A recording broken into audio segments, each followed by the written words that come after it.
In this video, I'm going to show you how to sell tickets on Square. Now, the first thing you have to do, of course, you want to open your dashboard, then you want to go over here on the left where it says Items and Services. You want to click on it and you want to click on Items and open up your item library. Now, in here, of course, inside our item library, we're going to be able to create tickets, which we can then sell. So to do this, it doesn't matter if you have some items already, it doesn't matter. You can go to the top right and click on Create Item.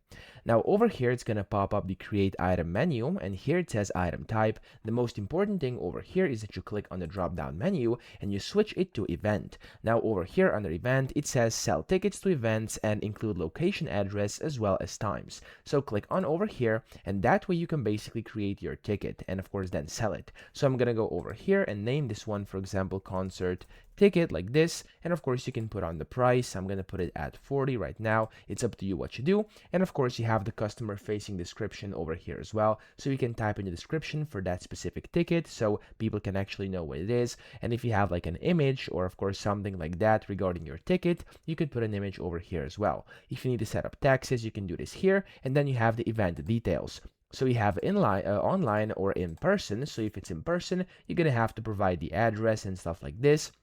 But of course, if it's online, you're going to have to provide the event link over here. So both, of course, are optional. You can do whichever one is relevant to you. Then you have to set the date and time over here. So of course, whenever the date, of course, event starts, and then whenever it ends, and of course the time zone, so people can know whenever to come. And here you have the manage inventory options, where you can basically set location. You can set it as available or sold out, and then here you have variations, modifiers, and stuff like that. Okay, so that's how to basically create a ticket. Then click on the save button top right whenever you filled all of these things in here. Of course, you have to enter in all the details to be able to save it, and whenever you've done that, you can go ahead and sell those tickets on your site. You can sell them as a separate item on your site. If you want to know how to do this, I do have separate videos on how to basically show different items on your site. So yeah, that's it. I hope this video helped you out. If it did, please subscribe to the channel and help me out as well.